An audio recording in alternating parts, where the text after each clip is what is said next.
Hello, everyone, from wherever you are currently listening in from. My name is Ashley, and I'm the founder and the CEO of the Brown Gyal Diary. And we were founded in 2019.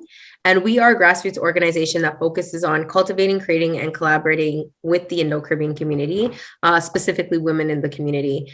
With a core focus on mental well-being, we're defining the narrative that exists for our community and generations to come. So today, I am so excited to be introducing this well-needed conversation of the Muslim Indo-Caribbean experience with these four amazing and beautiful women who are going to be leading the conversation, and I'm going to be doing a lot of sitting back, listening, and learning. So over the past 2 years, we have done features sporadically highlighting Muslim Indo-Caribbean experiences. But in the last half of the year in 2021, I received a message that inspired me to do more. So somebody had reached out and they sent us a really long message. And when I get messages like this, I don't like to just be like, okay, thanks for sharing that. And I'm not going to do anything with it.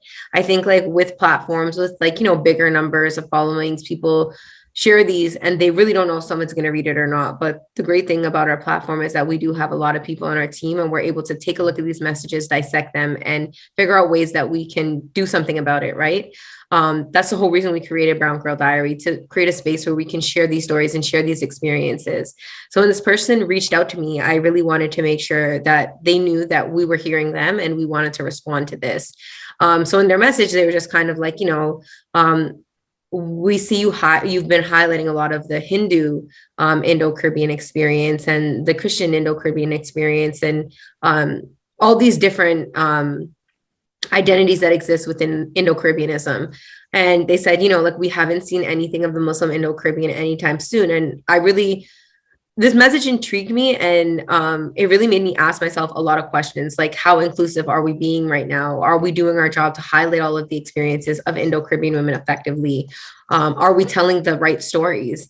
And at that moment, I may have not had all the answers, but I knew that someone felt like they weren't being represented and that we had the power and the opportunity to share what they were asking. So that's when I reached out to Karimah to find out some ways that in 2022, we could effectively share the Muslim Indo-Caribbean experience. And with that, we decided to, do a couple of things. The panel, we want to do a workshop later this year and just like really create a space for not only Muslim Indo-Caribbeans, but also people that want to learn about this experience and be educated about the full range of Indo-Caribbeanism and what these different identities within this melting pot of identities within this diaspora looks like. So with many of the stories that we share, I am mindful that I cannot be a voice for each and every person. But again, we have the ability to provide a platform for these voices, and that's exactly what we sought out to do. So today we will hear from Karimah, who's going to be our host, Khadejah, Saffiyya, and Yazmeen, to better dive into this conversation and lead the way for us and really educate us today. So I'm going to pass the floor to you, Karimah, and you can introduce yourself, and then maybe we can get everybody else to introduce themselves as well. And then from there, Karimah is going to give us a little bit of a background and a foundation of Muslim Indo-Caribbeanism, and then we can dive right into the conversation. So Karimah, the virtual floor is all yours. Thank you. I just want to say assalamu alaikum to all of you, and thank you for joining the Muslim Indo-Caribbean Collective, MICC, and Brown Gyal Diary for this amazing panel where we're going to be unpacking Muslim Indo-Caribbean identity. So my name is Karimah Rahman, and I'm the founder creator at MICC. Just to give a little bit more background on myself, my pronouns are she, her. I self-identify as a Muslim Indo-Caribbean, a neurodivergent, have invisible disability, OCD, and GAD. I self-identify as ACE, specifically Gray ACE, which is a part of the 2S LGBTQIA plus acronym. I'm born in Jojage, colonially known as Gyal, and I'm currently based in Toronto, colonially known as Toronto. Like I said earlier, I'm the founder of the Muslim Indo-Caribbean Collective. We can be found at Muslim Indo-Caribbean Collective on Instagram, and the Muslim Indentureship Studies Center, which could be found at Muslim Indentureship Studies Center. And I coined the holiday Muslim Indo-Caribbean Heritage Day, as well as popularizing the term Muslim Indo-Caribbean I'm currently pursuing my PhD in policy studies focused on the intersectional marginalization, lack of representation, and anti-Muslim racism towards Muslim Indo-Caribbeans, and marginalization of Indo-Caribbeans overall in policy, such as India's diaspora policy and Ontario's 2001 South Asian Heritage Act, as well as Muslim Indo-Caribbean marginalization in Indo-Caribbean, indentured diasporic Indian and South Asian spaces.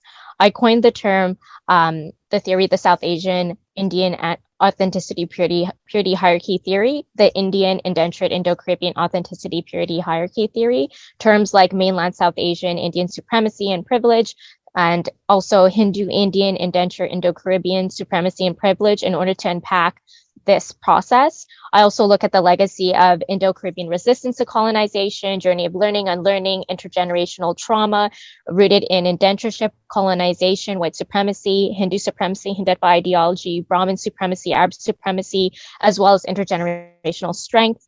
And also from looking at decolonization, including decolonization of mental health.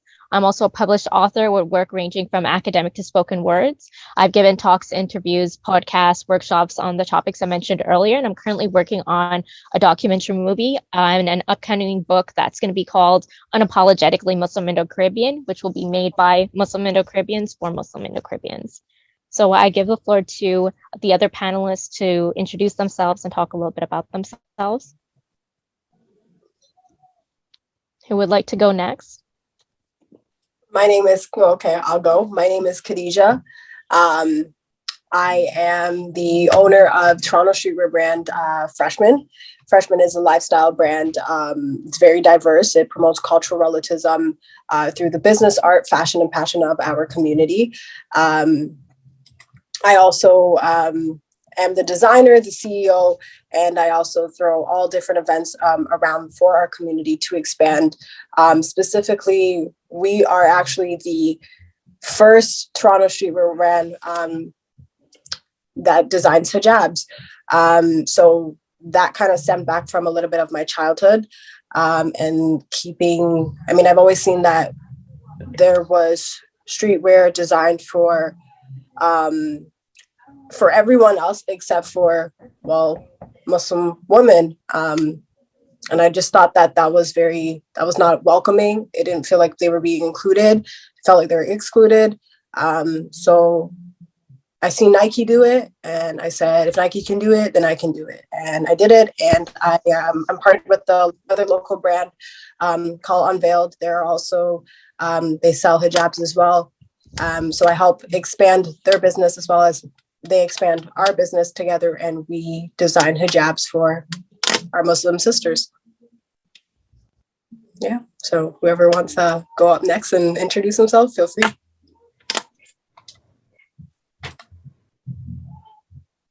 Okay, I can go. So I'm an Indo-Caribbean Muslim filmmaker based in Toronto, Canada. I'm the founder of Films with a Cause, which is an advocacy and consulting startup. I'm a Dean Scholar graduate from U of T, where I studied peace, conflict, and justice, equity and solidarity, and cinema studies. I started creating films from a young age, but my first official film was called From Syria to Hope, which won Best Short Doc at the Toronto Short Film Festival in 2019. And my first funded short doc called With Love from Manera was funded through Inside Out and was screened at Inside Out and won the Audience Choice Award at, I think it was this year, maybe.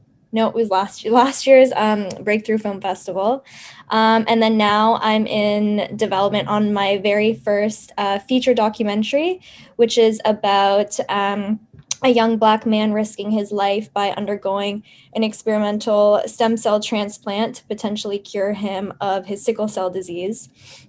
So I mainly take on projects that I feel have a social or political impact, especially focusing on experiences of Muslim people and of people of color with varying intersections. And yeah, mainly working in film right now, but I always, try and make sure that that the content that I'm putting out there and promoting is always something that I align with as well. I'll throw it to Saffiyya. Hi, I'm Saffiyya. I am based in the Caribbean, so Trinidad to be exact. So born and brought up here. I still am based here. So I am a writer, and I've also been with The Tempest, which is a digital media company, writing about my experiences as a Caribbean Muslim woman. One, because I've never really read about our experiences. This isn't something that has happened. And then two, just with minority experiences as well, the stories that the Tempest covers is not something that's talked about or recognized. So it really is, we don't have enough conversations happening around our experiences. Because when you think Muslims in the West, which is where Caribbean Muslims are based, we are considered in the West, even though we're not developed. Our stories still do matter. When you think of Caribbean, when you think of Muslims in the West, you think of North American Muslims. You don't think that Caribbean Muslims filter anyway into that. A lot of people just don't know that they are Caribbean Muslims. And we have been here for quite a while. So I think it's important for us to tell our stories, which is why I'm always really excited when conversations like this happened. It happened with Karimah and MICC already. So I'm really glad that this is also happening, especially with a focus on women's experiences, because there's so much culturally as women, especially Indian women, that we don't talk about our experiences, and we just meant to shoulder that without, any clear concern that we are one people with human emotions and ranges of experiences that we need to talk through and find solidarity and support with each other. So I'm really happy to be here and read from everybody. So I think that's just a really, very small nutshell what I'm about. So reading and writing has always been really important to me. Again, we haven't had any sort of conversations really or books really with Caribbean Muslim women experiences. It's just a Caribbean Muslim experience throughout the region. So I'm really looking forward to books and more conversations and podcasts and that kind of thing. So we can finally tell our stories from our perspectives. Back to Karimah. Okay, thank you everyone for sharing a little bit about yourselves, and I'm really excited to be able to get into this conversation a little bit further. I'd just like to say trigger warning for heavy content during this panel. So if any topics do get heavy throughout this panel while listening, please take care of your mental and physical health. Step away from your electronic devices when you need to, or get a glass of water and take a pause. I want to also include a land acknowledgement. I want to focus on firstly acknowledging my presence in Takaranto, known by the colonial name Toronto. For thousands of years, this land has been the traditional land of the Anishinaabe, the Chippewa, the Haudenosaunee, the Wendat, the Seneca, and most recently the Mississaugas of the Credit River, and is now home to many diverse Inuit and Métis peoples. Today, this meeting place is still the home to many Indigenous people from across across Turtle Island.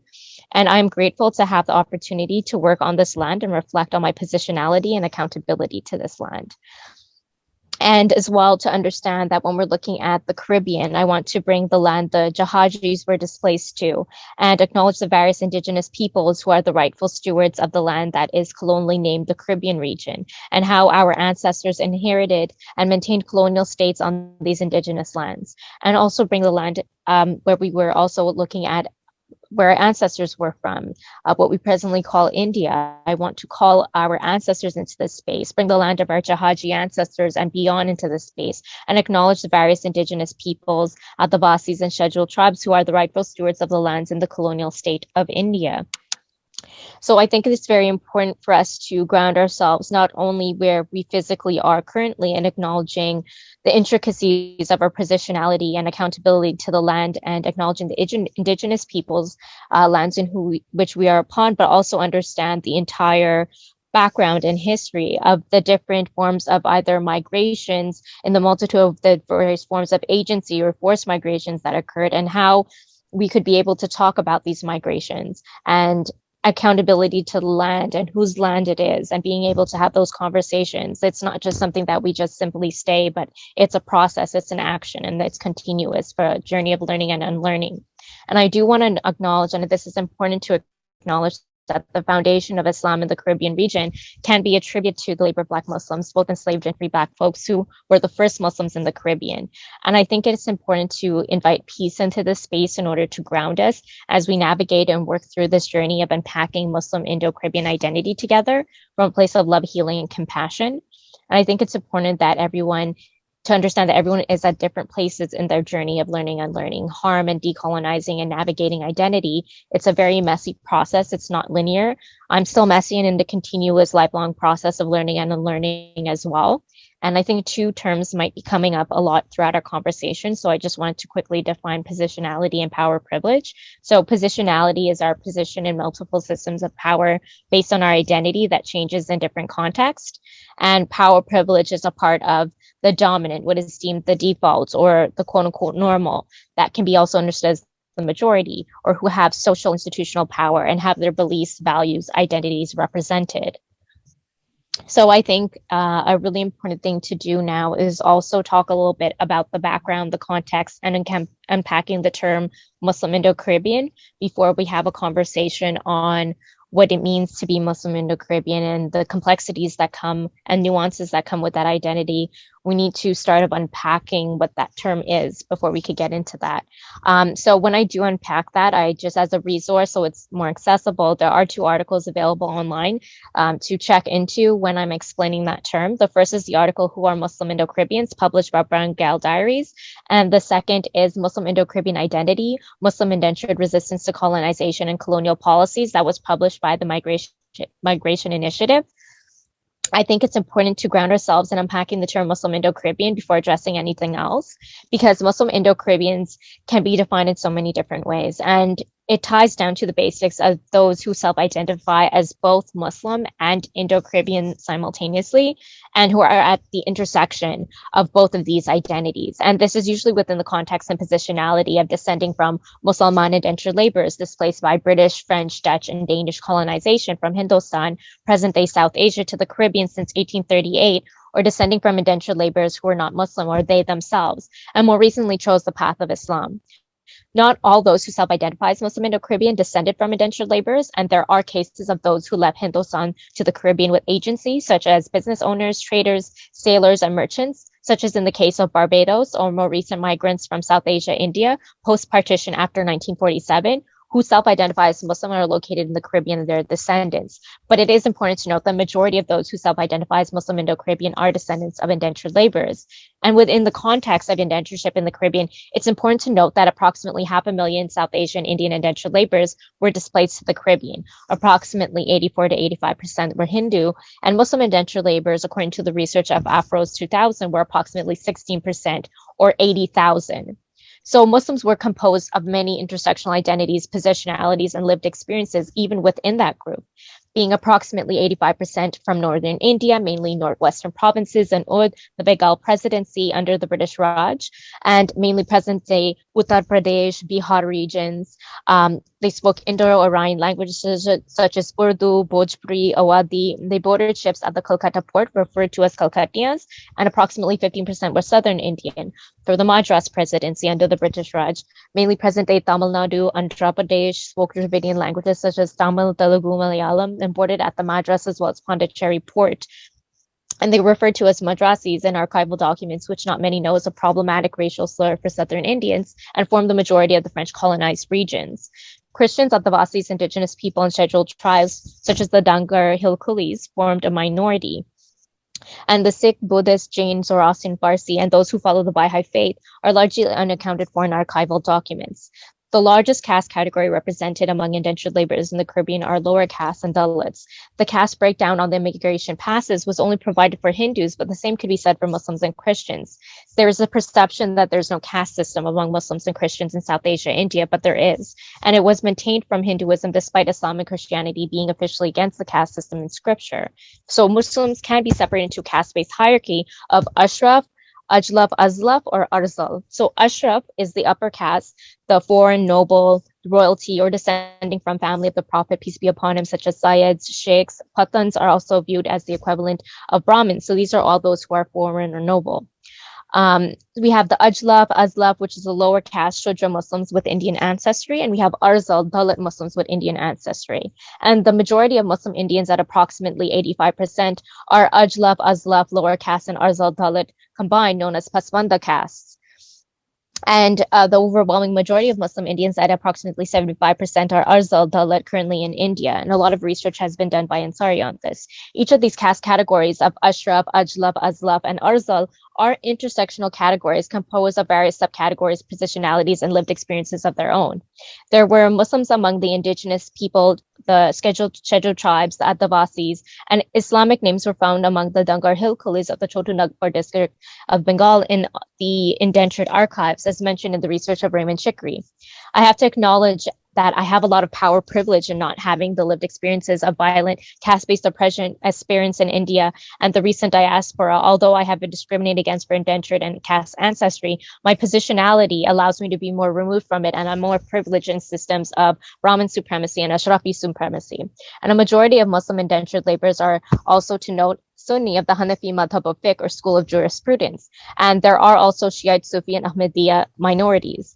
So these Muslim Indo-Caribbeans engaged in another migration after colonial displacement from the Caribbean to locations around the world as well. Some of them chose to go on that second migration, such as to Canada, the United States, Europe, such as England and France, and to a lesser extent, Australia, New Zealand, and the Middle East, among other locations, such as even across the Caribbean to other Caribbean countries, and even staying for generations.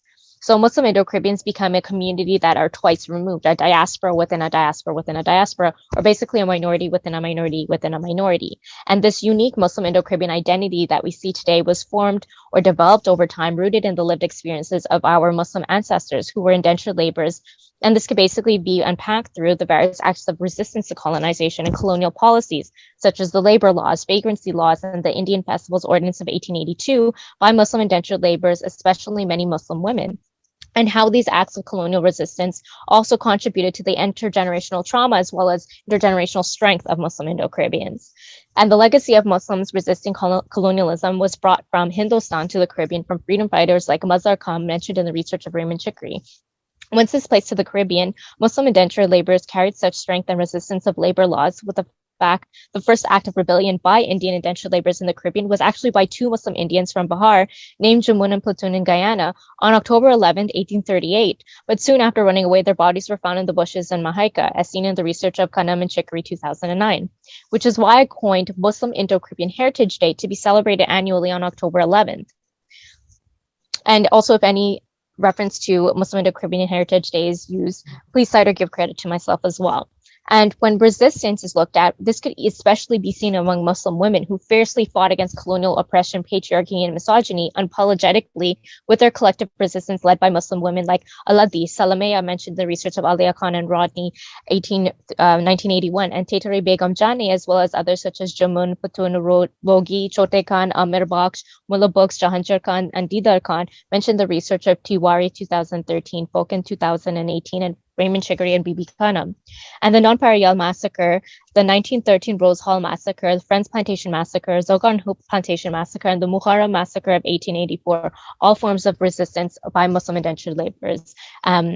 At the helm of it, Muslim indentured laborers resisted vagrancy laws, which were colonial policies designed to control and restrict their movement between estates, even when not working, and requiring a pass signed by the manager of the estate to leave, and apprehended if without a pass by facing threats of death, jail, and lashes. And since Muslims comprise a minority of approximately 16% or 80,000 of indentured laborers displaced to the Caribbean, according to Afros 2000, there were few Muslims scattered across each estate. Therefore, restricting the movement of indentured laborers on estates disproportionately restricted the ability of Muslims to communicate with each other across these different estates or to gather and forge a deeper sense of permanent community with less numbers. By resisting colonization and proselytization, erasure of religion in these vagrancy law colonial policies, they were able to do so by waiting till midnight to travel by foot from one plantation to another to find Muslims and gather them together to teach maktab and Islam and praying Jummah under a mango tree, then saving money to build masjids brick by brick, keeping rosa or fasting and praying Taraweeh all night, even while working all day on the plantation,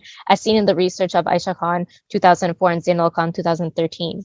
Over time, a sense of community was established, and in doing by being able to do these acts of resistance to colonization and to maintain community and culture that influenced and impacted and contributed over generations to the formation of Muslim Indo-Caribbean identity, we express in a multiplicity of ways today in the legacy of Islamic organizations like USTRA in Trinidad or CIOG and SIB in Suriname, to name a few, or Muslim schools established by these organizations, masjids peppered across the Caribbean, the perpetuation of Quran Sharifs, Maulud functions, traditions, a gathering where Muslims recite Quran and Qasidas are sung, the continued singing of Qasidas, Islamic songs of praise in Urdu, and the recitation of the Tazim, Ya Nabi Salam Alayka, Ya Rasul Salam Alayka, Ya Habib Salam Alayka, in the Caribbean, among many other examples. These are all examples of colonial resistance and knowledge production among Muslim indentured laborers and their descendants. These legacies then continued wherever Muslim indentured laborers, wherever Muslim Indo-Caribbeans migrated to, such as Canada, the US, Europe, etc., such as in the establishment of the Tariq Masjid in Toronto by Muslim Indo-Caribbeans. At the same time, it's important to acknowledge that Muslim Indo-Caribbean identity is not limited to Muslim overt religious expressions. Instead, Muslim Indo-Caribbean identity is within a wide gamut that just happens to include these expressions, among others. Muslim Indo-Caribbean identity is this beautiful combination, influenced and rooted in indigenous African, Asian, and South Asian traditions and culture, which may be referred to as intricate mix of creolization.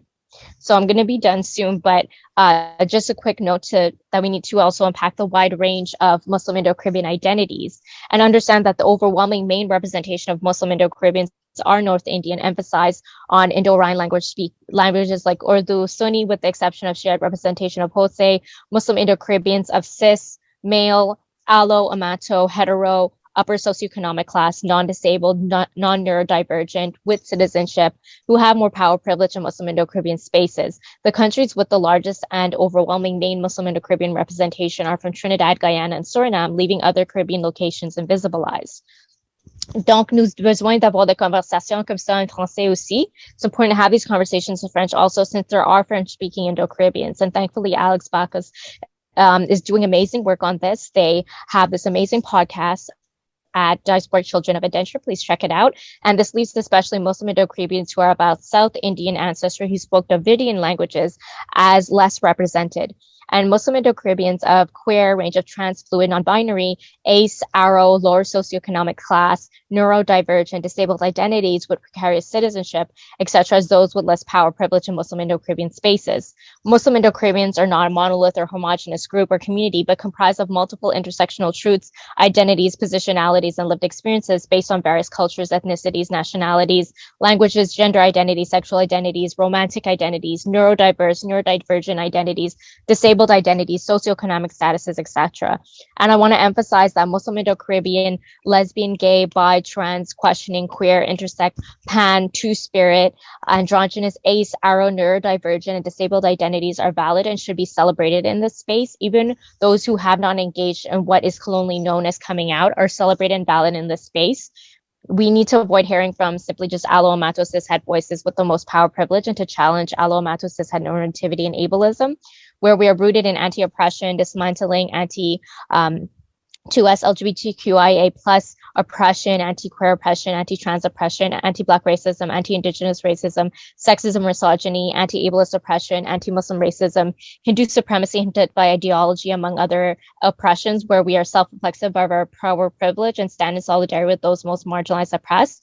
We must acknowledge how we as Muslim Indo-Caribbeans are complicit within these systems of oppression, including myself, and I'm still learning in a messy process. And self-identification with being a Muslim Indo-Caribbean is based within a wide range of what each individual believes being Muslimness and Indo-Caribbeanness is, and what these identities mean to them based on their multiple intersectional positionalities and lived experiences, which are so diverse and nuanced. And it comes within a range of degree of practicing, non-practicing, religiosity, non-religiosity, spirituality, non-spirituality, and cultural attachments. And these terms mean different things to each individual. For an example, it could include having at least one parent or grandparent that is Muslim, or being of mixed ancestry with at least one ancestor being a Muslim indentured labor displaced to the Caribbean. It includes a wide range of relationality to or not to the Caribbean, or Caribbeanness, or India, Indianness, and South Asia, South Asianness, with a homeland, or multiple homelands lie.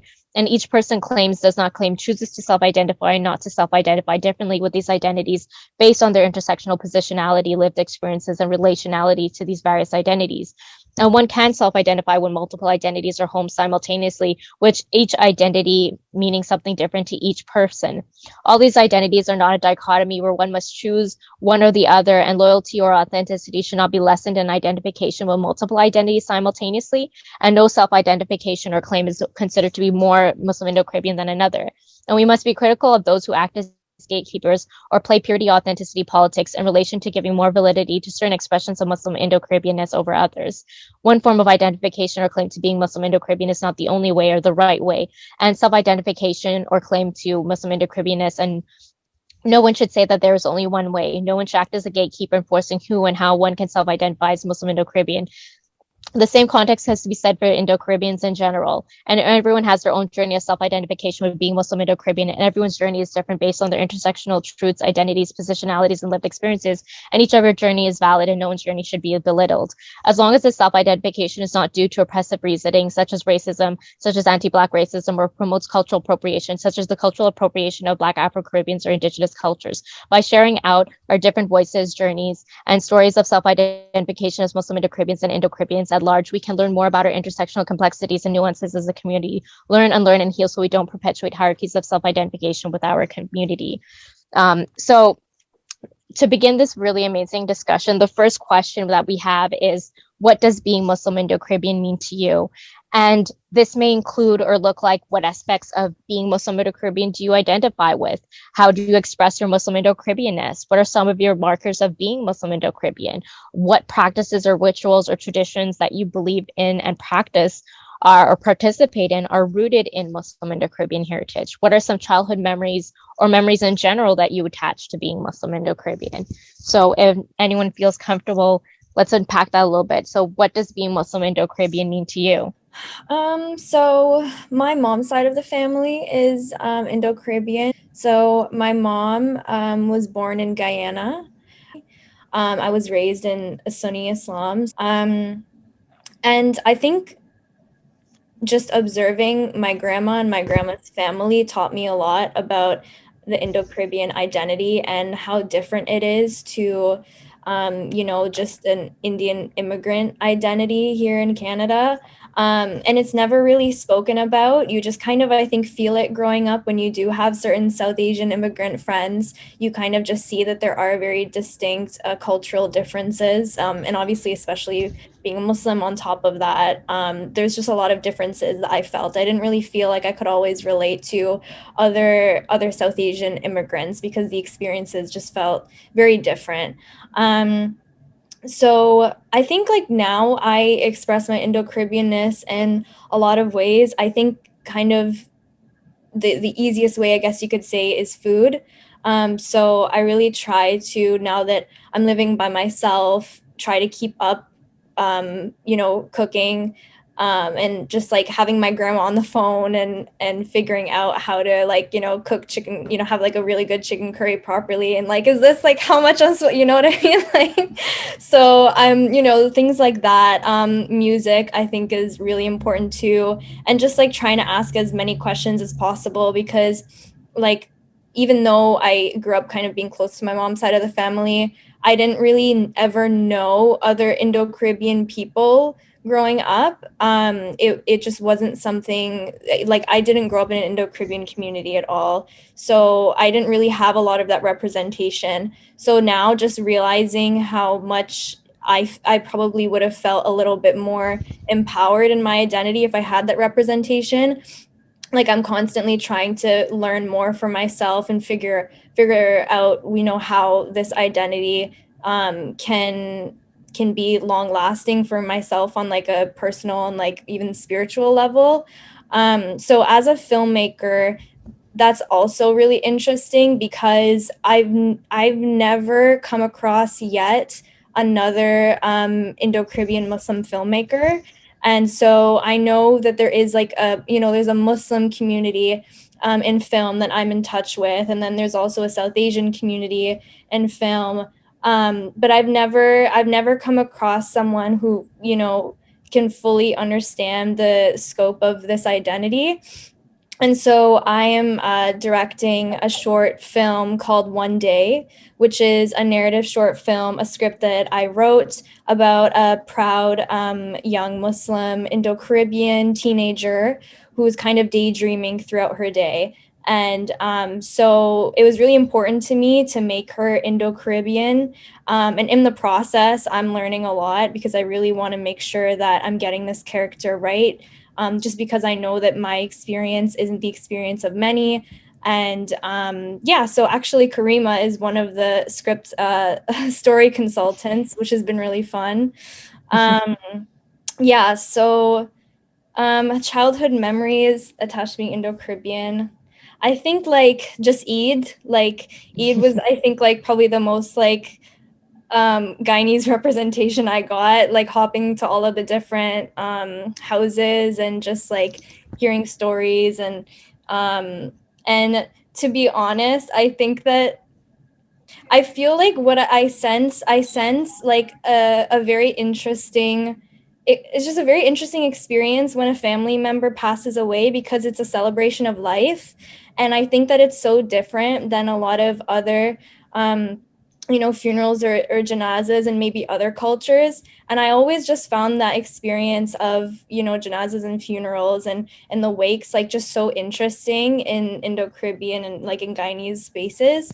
And I just feel like it just taught me a lot because I don't know, it's just such a different experience. Like when I've gone to maybe like a Pakistani funeral versus like when I'm in like that presence with family and Guyanese family when a loved one has passed away, there's like a lot of crying, of course, and lots of stories of remembrance, but then there's also a ton of laughing and so much storytelling.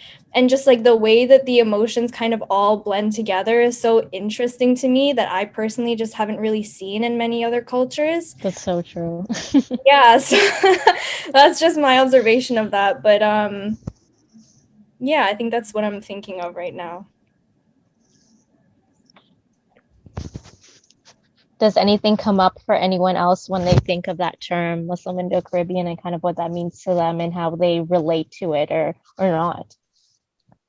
So I kind of relate with Yazmeen. Is it Yazmeen? Yes. Yeah.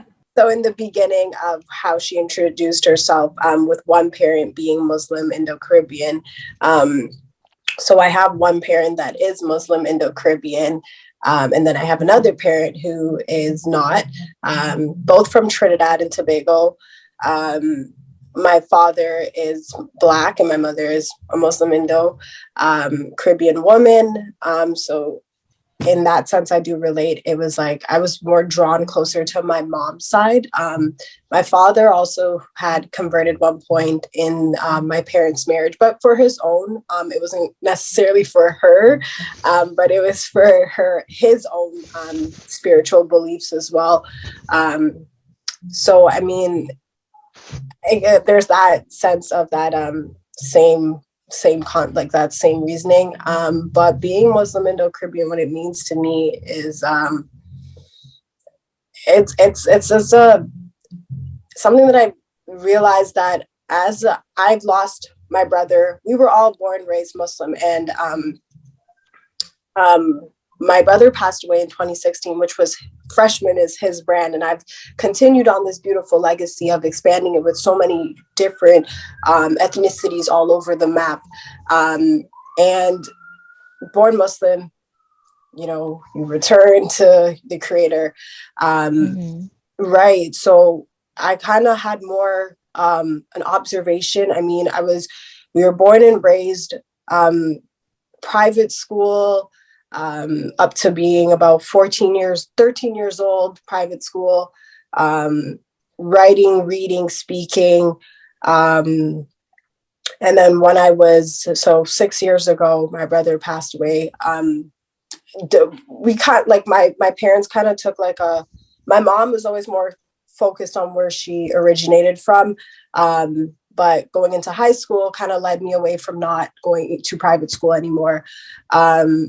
And there was a little bit of a break, but still Eid would come around and other festivities of the holidays would come around, being around family and still having that connectivity to my root. When my brother passed away, I wanted to understand how all of this had worked. My brother had gotten married under being Muslim.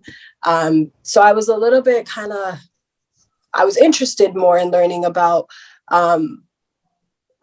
my roots, So I dug in deeper and deeper, and I started to find more knowledge that connected me and gave me a piece of healing for myself to understand who I am, why my name is my name, my parents, just the whole background of who I am and why I belong here.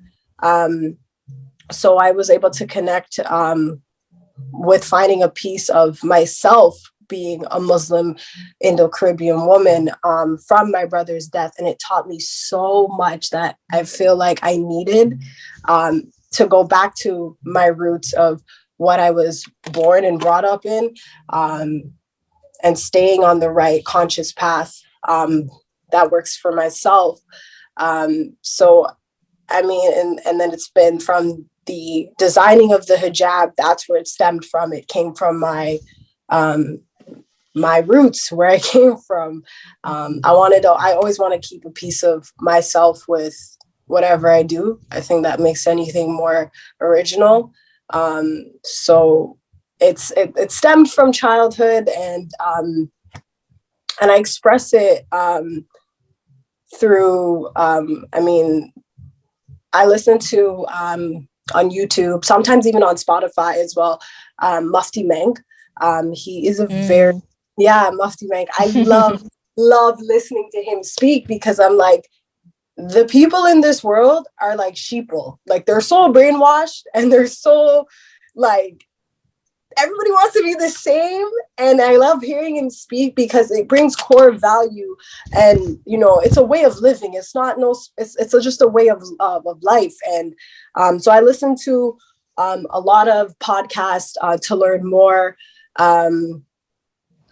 Food, you know, I still keep, you know, on this house every Saturday you're getting roti.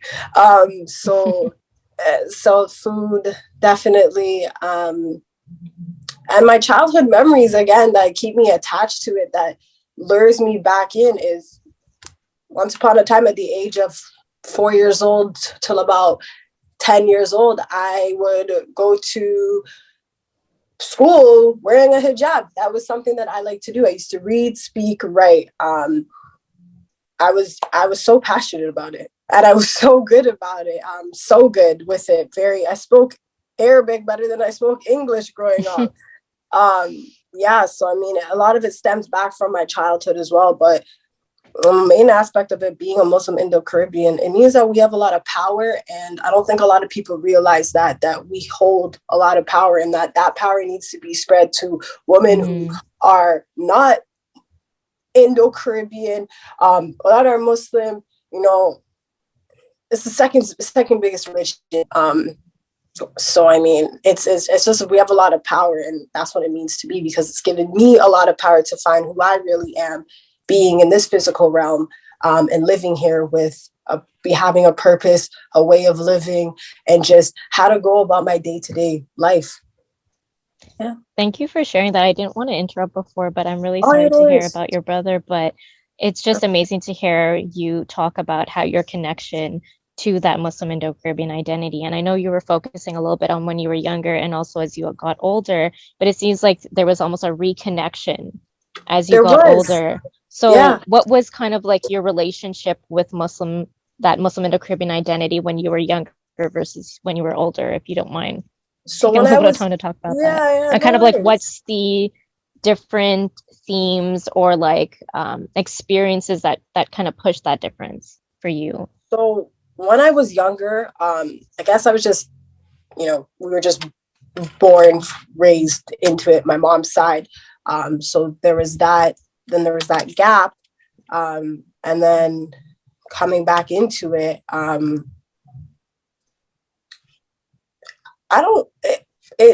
like coming back into it, it was just more so of like, I wanted to understand also where my name came from. Mm-hmm. And it's a very powerful name. Right. And Mashallah. Like, I was so intrigued, like what my name came from. And then growing up, a lot of people would come up to me and they'd be like, oh, like, are you Ethiopian or are you this and that? Because I guess being Black and Indian, you give off that look. And then I guess my name as well. So my brother actually named me. But yeah, that was a fun fact my That's so mom pretty, told yeah. me. My brother named me. But I guess more so it's my childhood, and then it stemmed back around being an adult of I wanted to find answers of my life. Mm-hmm. Like I really wanted to understand my life. I wanted to understand my parents, because I've seen my mother born, raised to this day, very, very spiritual and connected. Both parents very spiritual. My father as well, even though my father was not born Muslim. My father converted for his own reasons to, my dad he passed away also last year. And in his time being here on planet Earth, he was soul searching to understand, like, I guess to heal and find a way of living for himself. So he soul searched from being Muslim, Hindu, Buddhist. There was a lot. So, I mean, and I wanted to just kind of understand, like, what worked for him didn't work. I wanted to understand more what resonated with me. And my grandma would always preach and preach and preach. And like, I would sit there and just listen to the stories from the Quran, and like, it's interesting. Like, you actually hear about things like this and you're like, wow, like this happened once upon a time in the world. Like, this is really interesting. And to see like how much like it from then to now, like how much that impacts you as a person, I don't know. That's just, there's something really more connected, that it's like, this is the way that, I don't know, could teach and heal a lot of people who feel lost. So, yeah.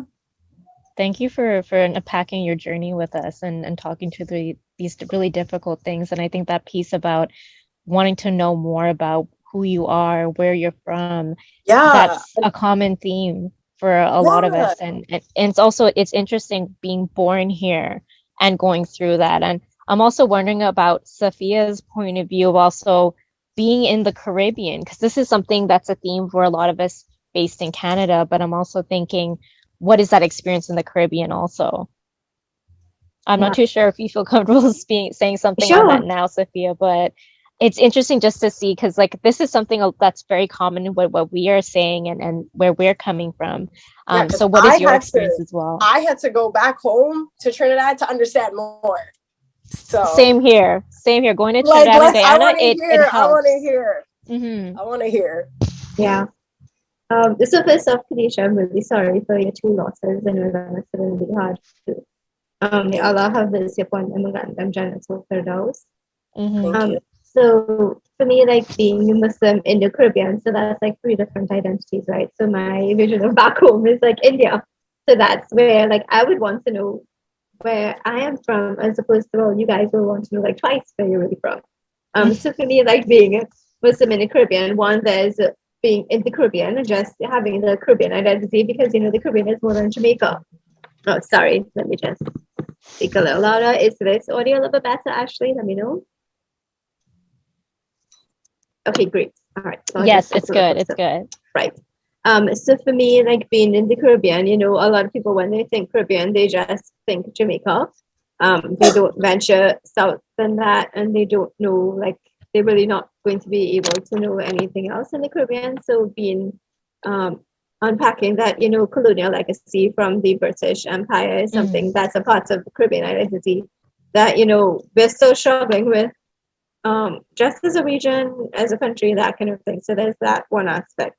Then with being Indian diaspora, and even though like we are Indian, but for me personally and my family, we don't actually know which parts in India we're from. Some people are able to trace where that's from. You know, we have like specific regions, but saying like, you know, some people could identify and say I'm Gujarat or I'm Punjabi. I'm like somewhere in India, somewhere, I don't know, wherever the majority of them came from. We're probably from there, maybe.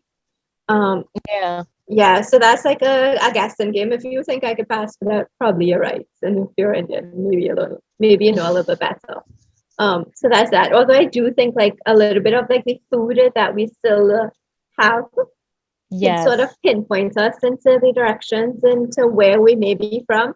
And I think possibly jewelry could be a reason. Like if we have like any sort of those family heirlooms that are left over, like they came with, Yes. that could be an Mhm. indicator. I remember reading something about that. Sometimes the clothing pattern, the Yes. pattern on the clothing that they came with, it could be even Yeah. intricate in the jewelry, the pattern of it. So Yeah. many different things. Yeah, it could be an Mhm. indicator as well. But then Even that, the topi itself, yes. the intricacies of the patterns. Mhm. Yeah, so like all those are little things, and then like being in the West, when you think of a Muslim in the West, a Caribbean Muslim is not something that comes to mind at all. Very true. So being like a Muslim based in the West, having a Western Muslim experience, isn't something that we could relate to in terms of having a North American or Canadian experience in terms of like Islamophobia, feeling unsafe wearing a hijab. Nobody's going to try to pull off my hijab in Trinidad, since it hasn't happened yet. There isn't that level of feeling unsafe expressing your religious identity. We have people wearing niqab, and it's not like you're not going to see anything in Parliament passing to be remove your niqab. You have to be crazy. Or say, go back home. Are you crazy? Everybody else is from somewhere here. Everybody else comes from somewhere else. So we have understood that, we have all come from somewhere else.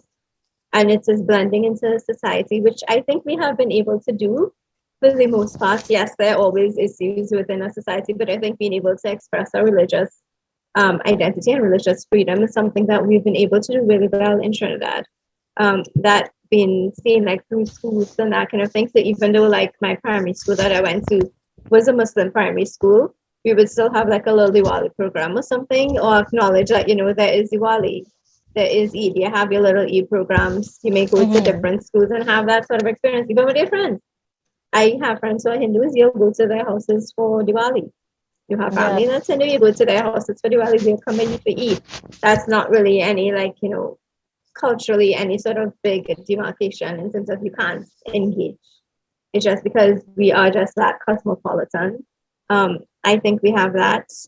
In terms of being Muslim, Caribbean, and markers of my experience, one, I think a huge difference for us in the Caribbean and for me specifically in Trinidad compared to in North America and Canada. Actually, I'm not too sure in Canada, but I know this happens in UK as well. It would be in terms of mosque experiences. So for us, women are welcomed in a mosque, right? There isn't really that sort of thing where there isn't any sign, there isn't any sort of side entrances for the most part. And it depends, I think, on where the mosque is situated. Yes. That it does have a difference in how that actual layout and architecture and culture of the mosque is. So where you find in like more rural places, and this is also kind of, I'll go into this secondary point in a little bit. So one where rural masjids, you'd find it's more family oriented. So it'll be like these sort of older heads, and people they sort of keep to their families who go to those mosques. Whereas in big cities, you find like one, they have a lot more money to have better infrastructure for the mosque. Probably have like more sort of programs, that kind of thing. It's sort of a central hub for a lot of experiences, and then the politics could potentially be very different in those big masjids. In terms of like what needs to get done, who is able to fund it, that kind of thing. Because politics and masjids, that sort of happens as well, and that happen anywhere with people in power. So I think like that's the difference that happens for us. However, I do think that one, COVID has changed women's mosque experiences. Because when we did have lockdowns and religious places of worship were closed for women, and once they reopened that, they sort of catered more to the men. Being like, women can stay at home, and men will just come because it's hard. I'm like, but is that really living in the sunnah of the Prophet? Never just allowing women to come. So it's that misinterpretation, and it's not having women, one, in your local masjid boards to be like, no, that is actually incorrect, what you're doing, and it's not really in the spirit of festering and growing as a Muslim. Because let's say the COVID was hard for everybody, and it still is hard for everybody because we're still in it in the Caribbean.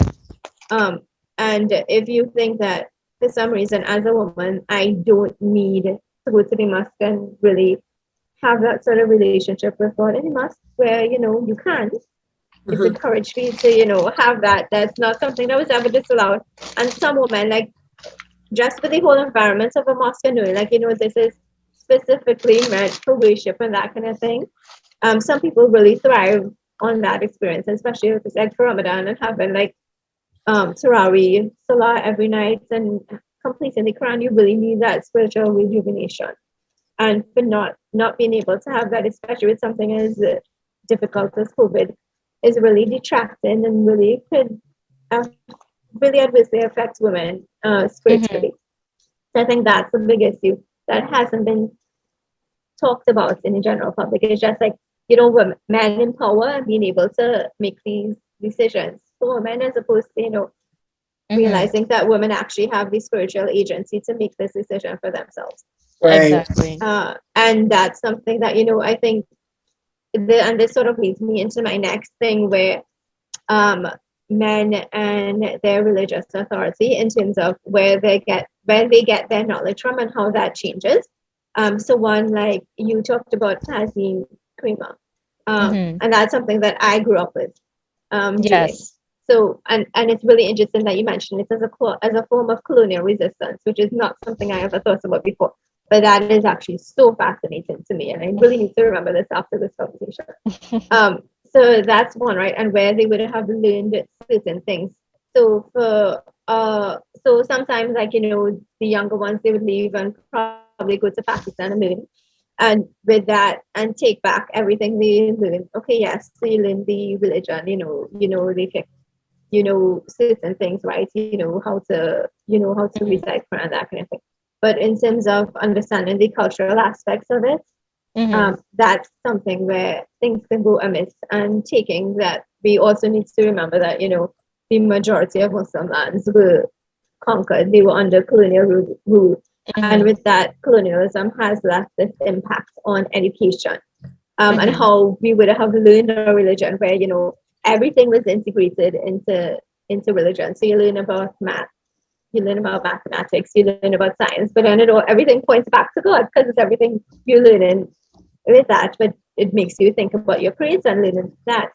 But that's one of the things that the colonial legacies have left in terms of education, and change that, especially when it comes to women. So I think like it could really use as a marker how women are treated in their communities, as a form of the religious understanding of men. And I think women can really be put into a position where they can either be uplifted or they can be held down, all in what works for men, which is really infuriating, I think, and very upsetting, and really it is a degrading place. Yes, you do X, Y, and Z and say, mothers are generalized at the feet of your mother, but are you really living that?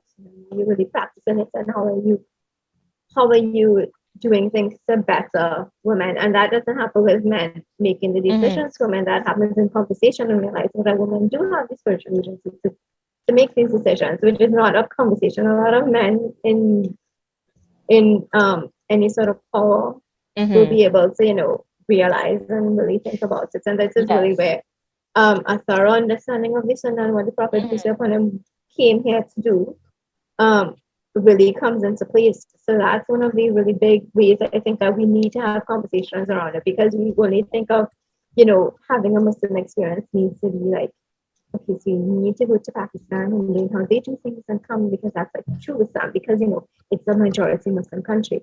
But why can't what we be doing also be authentically Muslim?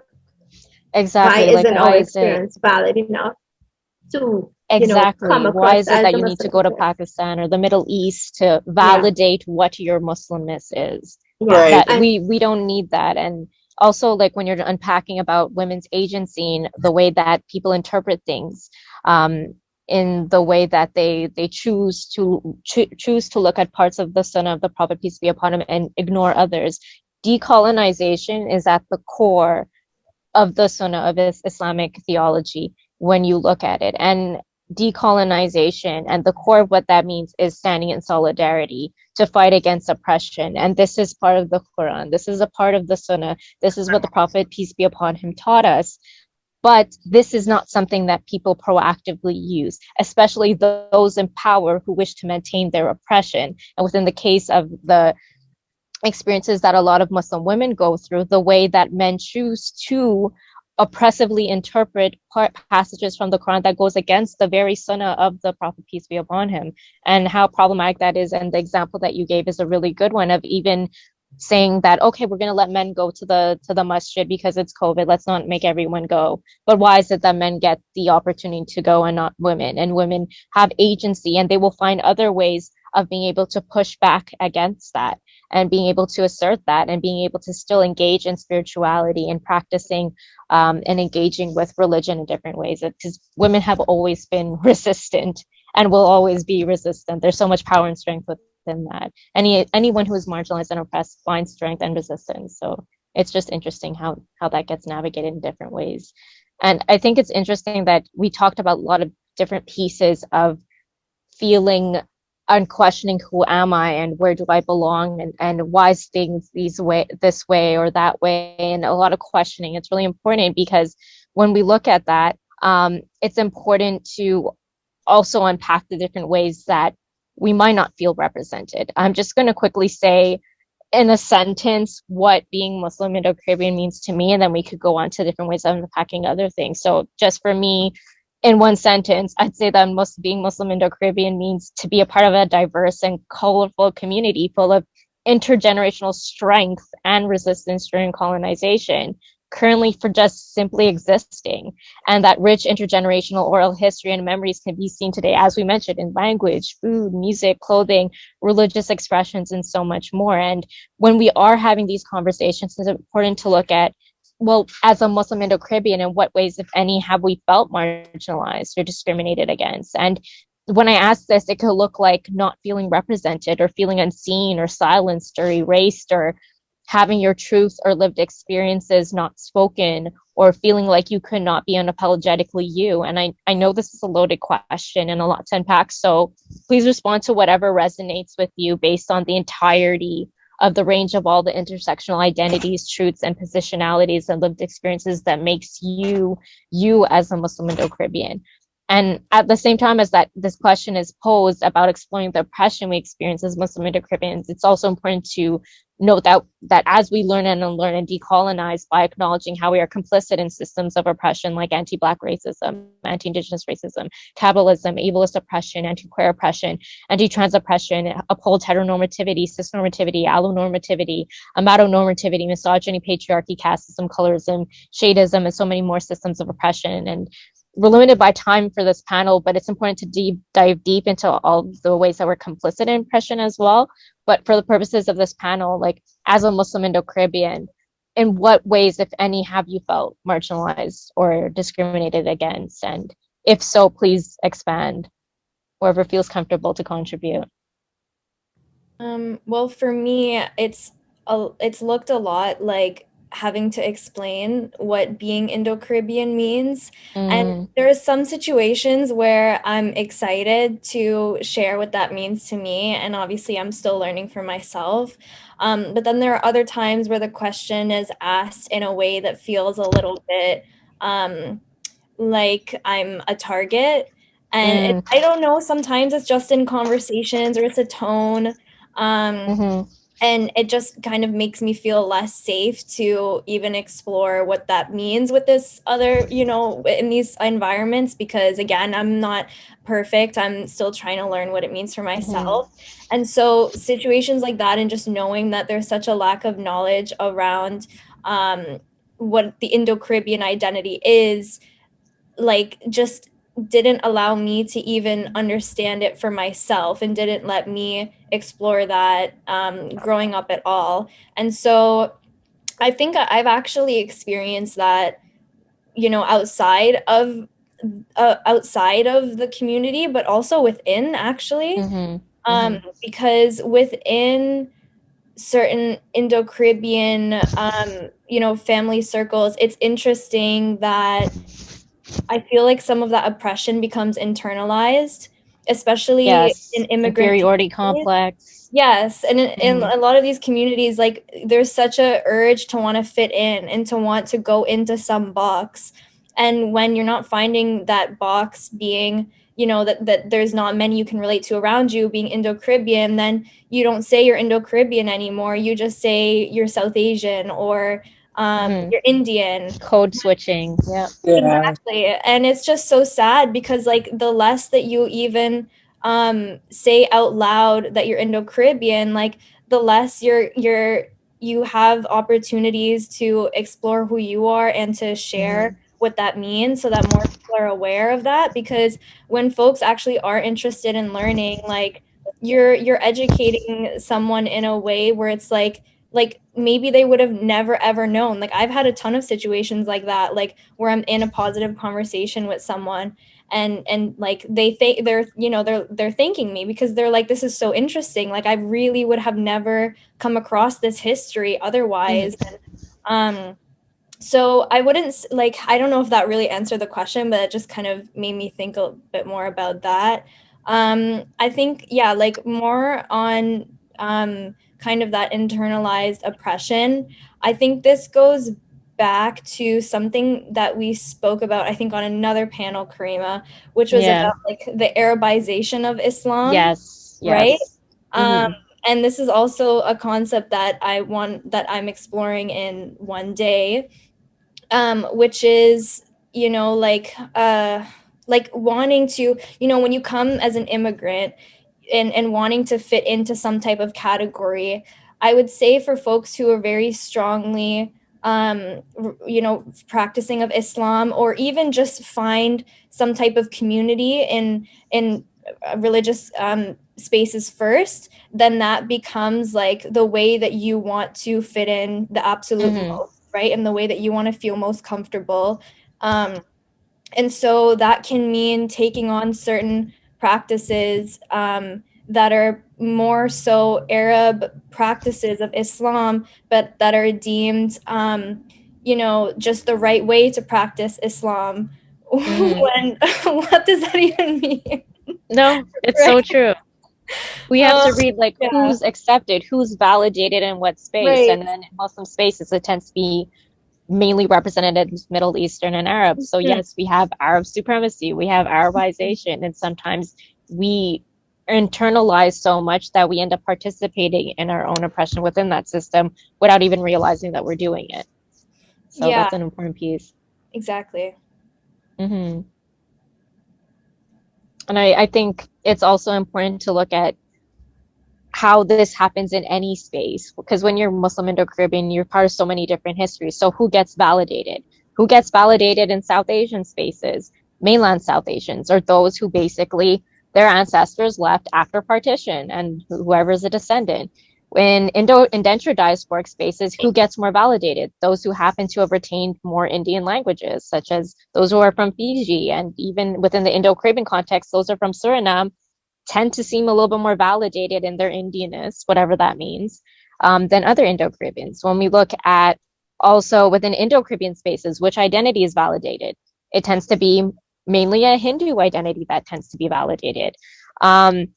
When we look at even Indo-Caribbean spaces, it's mainly Trini, Guyanese, Surinamese representation.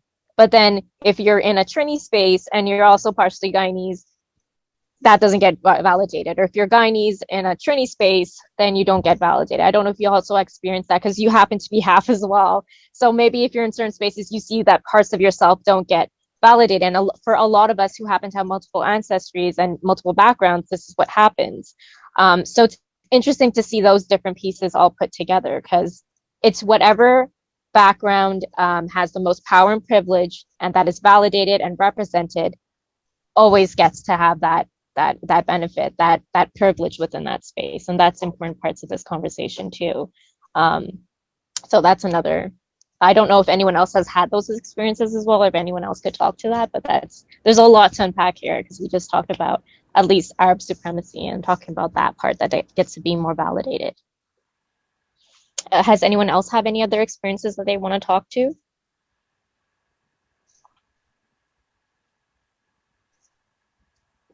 I think the point about the inferiority complex really rings true to us who are still in the region.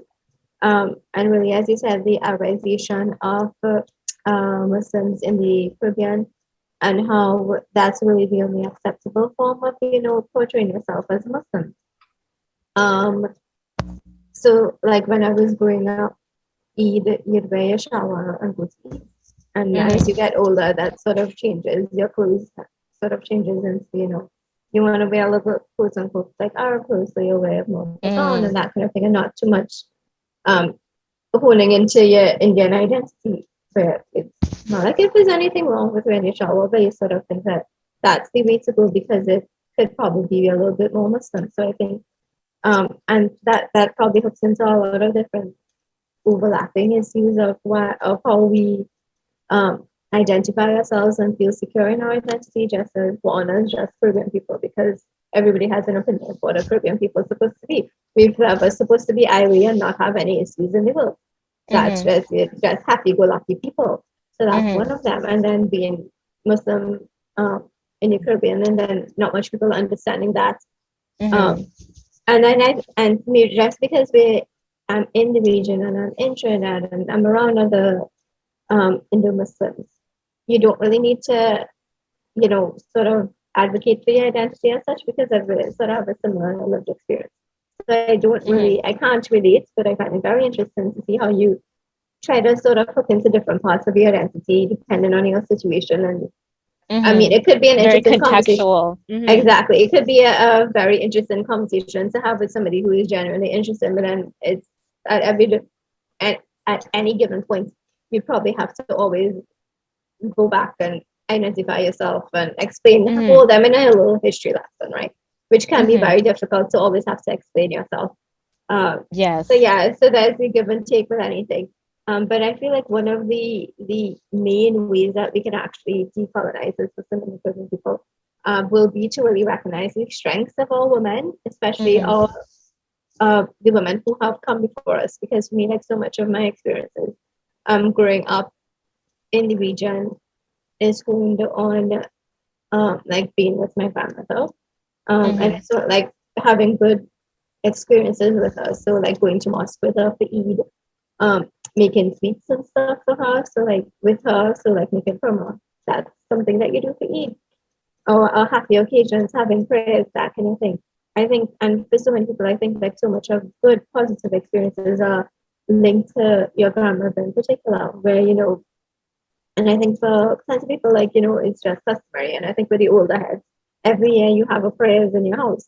You just you invite your family over, you tell the imam, and you have a prayer. Most of the time, this is when people used to cook everything down to the roti. So, the community experience, it's so much hinged on not just one person, but your identity as a Muslim is hinged on a community experience, which I think is a strength, but not necessarily to really build into who you are as a person and understanding that you exist as part of a community and part of a society, and finding your strength within that.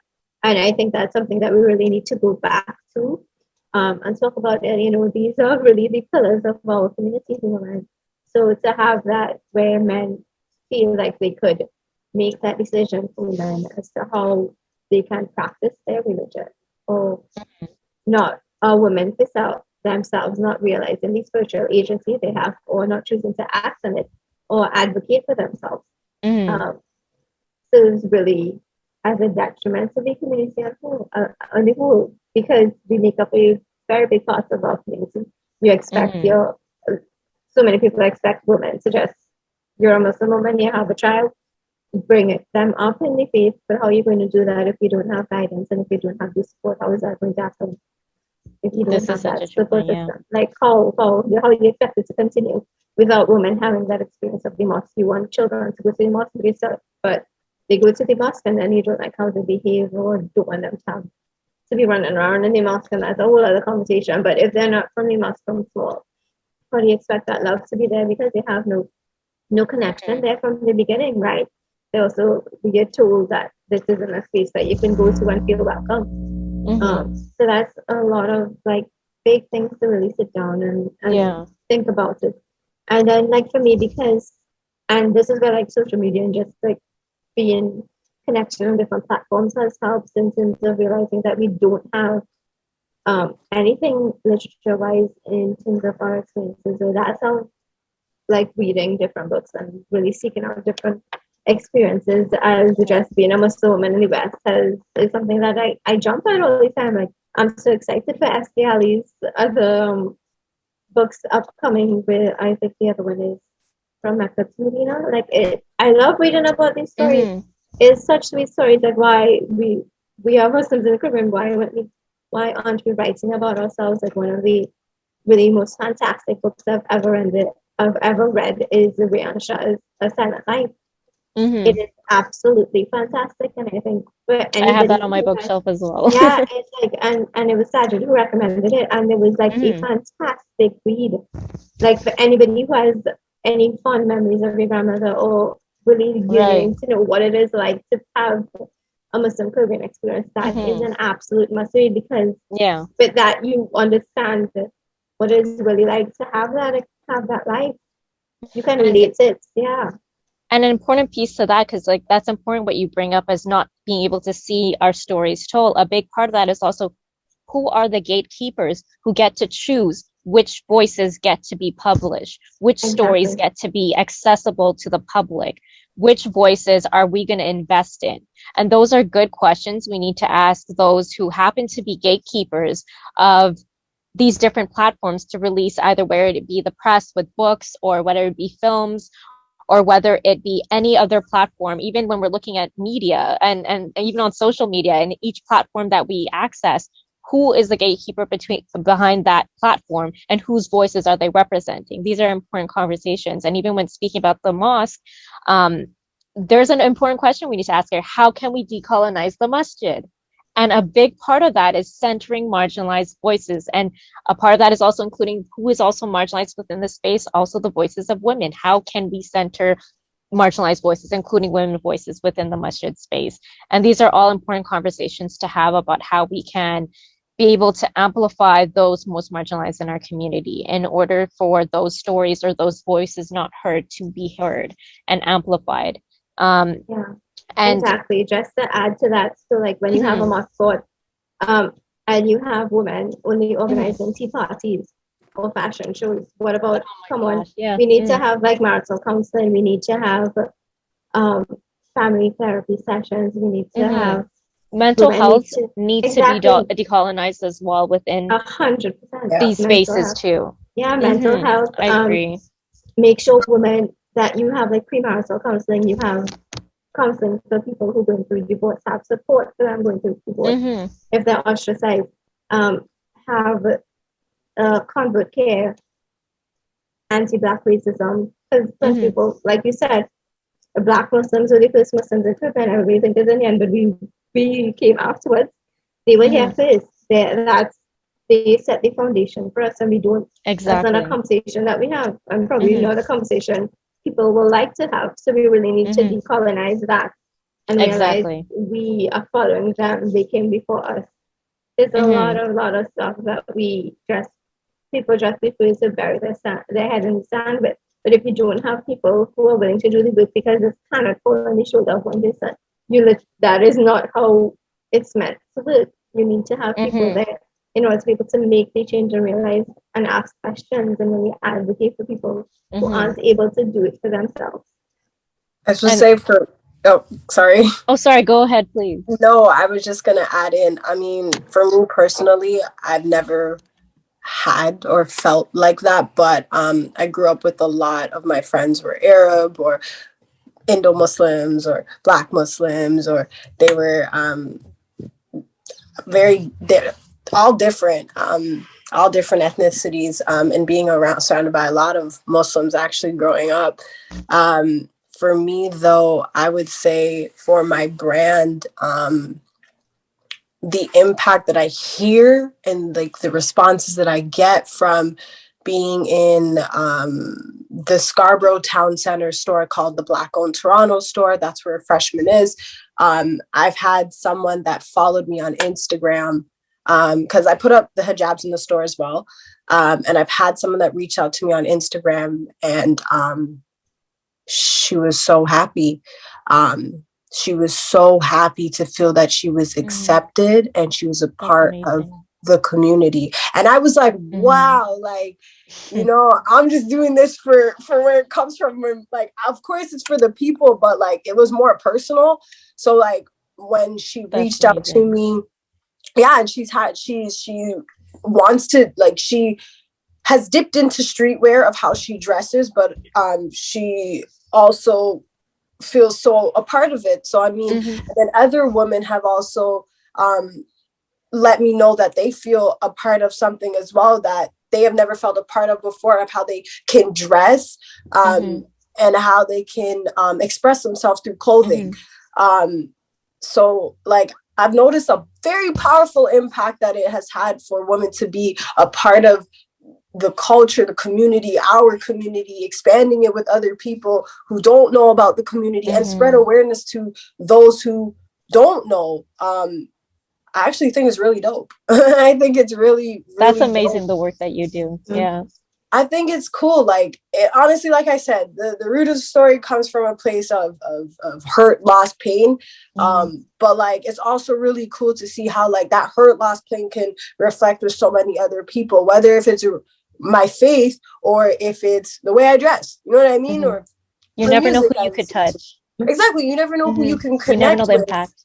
And the impact of it. And a lot of women, they like, I also have a girl that I met. I meet a lot of people, and like, I'm just very like open. So I meet a lot of people in the weirdest ways. A girl that I met, her brother had passed away. I met her randomly at a Walmart, and I worked with her brother, but I met the sister randomly at Walmart minding my business, and then she turned around and she overheard my conversation. It was about designs, and she's like, oh, like, what do you do? I'm like, oh, like, I design clothes.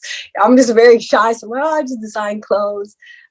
She's like, oh, that's cool. I'm like, yeah. I'm actually on my 30-minute. I need to get back to work. And we just started talking because she liked my sweater, and you know, conversation started to correlate. She started telling me about her brother. Her brother works not too far. Where I was like, oh, you know, like, do you live in the area, et cetera, et cetera. Tells me and finds out, like, it just so happens to be that her brother is who I worked with. So we're like, what? Then I found that, unfortunately, a couple months down the line, peace be upon his soul, he passed away. And it was cool though to see her kind of reach out to me in that same aspect, because I lost mine. And then also in terms with the hijab, she was in a transitioning where she was trying to understand herself, and she was trying to understand like, if she wants to wear the hijab or she doesn't want to wear the hijab. And she kind of like conflicted, I guess, on what her views and her core values were. And then when I started designing the hijab, she's like, you know, this is actually really cool. Like, I think that it makes me feel like I could still be myself while praising and worshiping my faith. And I was like, oh, really? Well, that's great. Like, that's great.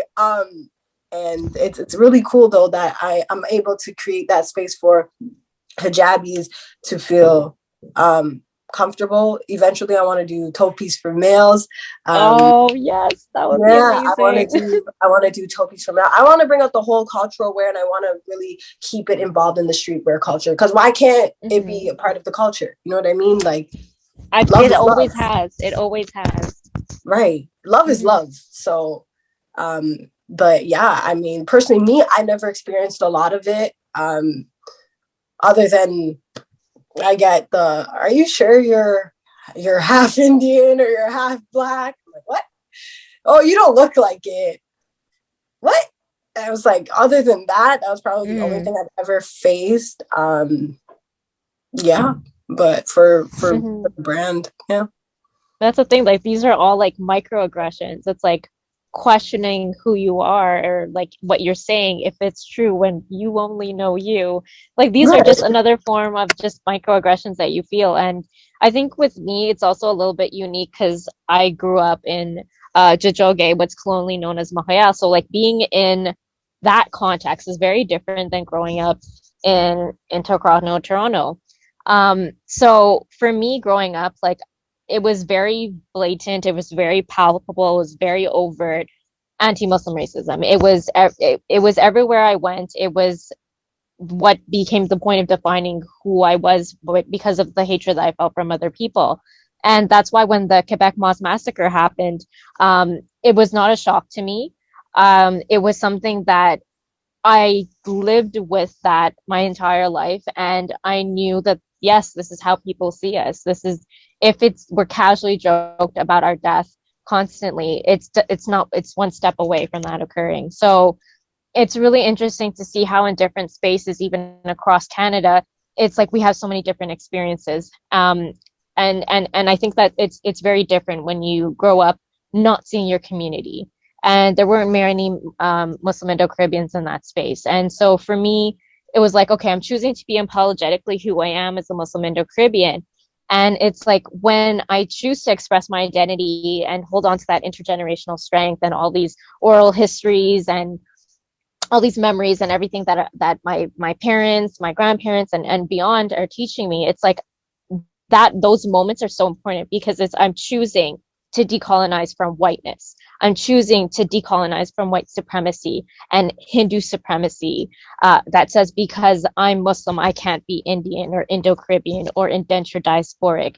I'm choosing to decolonize from mainland South Asian and Indian supremacy that's saying you can't be considered what you think you are because you're Indo-Caribbean or the descendant of indentured labor, or decolonized from Arab supremacy and what Arabness is trying to say that I can't be Muslim because I'm not of that background. So by choosing to be who we are and saying we're going to be unapologetically us as Muslim Indo-Caribbeans, and by choosing to amplify each other's voices, I think that's really powerful. And not forgetting who we are and how we each choose in very different ways and very nuanced and multiplicity to choose how we choose to identify and how we choose to celebrate who we think we are within all these different histories. That's a powerful thing. And that's something that I think if anyone hears this conversation, that's what should be taken from this conversation, is that there's so much intergenerational strength. Besides healing from the trauma, there's so much strength there. And there's so much things that we could do in this community. And we just need to continue amplifying each other and bigging each other up. Because look at all the amazing things that everyone on this panel is doing. And I just hope that we can continue to do it and have more voices involved in this, amplify more voices, and just continue to be able to be a part of this conversation, because it's going to be continuous. It's going to be ongoing. We never stop decolonizing. We never stop unlearning. And I'm so happy that we were able to have that starting point with this conversation and being able to talk about just how the messiness of it all. So thank you everyone for being a part of this panel. And also thank you Brown Gyal Diaries for amplifying our voices in this panel, in this space as well. I don't know if there's anyone else who wants to say any last minute things, but I think that was a good takeaway from all of this. Yeah, I just want to say that, like, again, thank you for having me. And I think that these conversations are super, super important, especially for, I want to say, like, folks like myself who didn't necessarily grow up with other Muslims or Indo-Caribbean people. I think just like having as many opportunities as possible to share the different kinds of experiences that even exist like within these identities is so important. So yeah, thank you. Yeah, thank you so much for for putting this all together, Ashley and Karimah. I think that it's very impactful for a lot of listeners out there who are looking either in their faith or seeking their faith. I think it's very, very important and very impactful for people to feel that they're not alone. And you're definitely demonstrating that and expanding people's minds as conversation goes on. So I'm very grateful to be a part of this conversation. Okay, thank you all again. I'm just so happy we were able to have this done and be able to connect with each other. Yeah, thank you to everyone for this. It was really lovely hearing everyone's perspectives, and nice to meet you, Khadejah, and Yazmeen, nice to see you again. And like Karimah said, I think this is just the tip of the iceberg in terms of the conversations, and especially I think we need to hold into what it's like to be a Muslim woman in the Caribbean experience. Yeah, that's a really big part of it. Yes. So I'm really excited just to see what's going to lay ahead for all of us. Yeah. Thanks.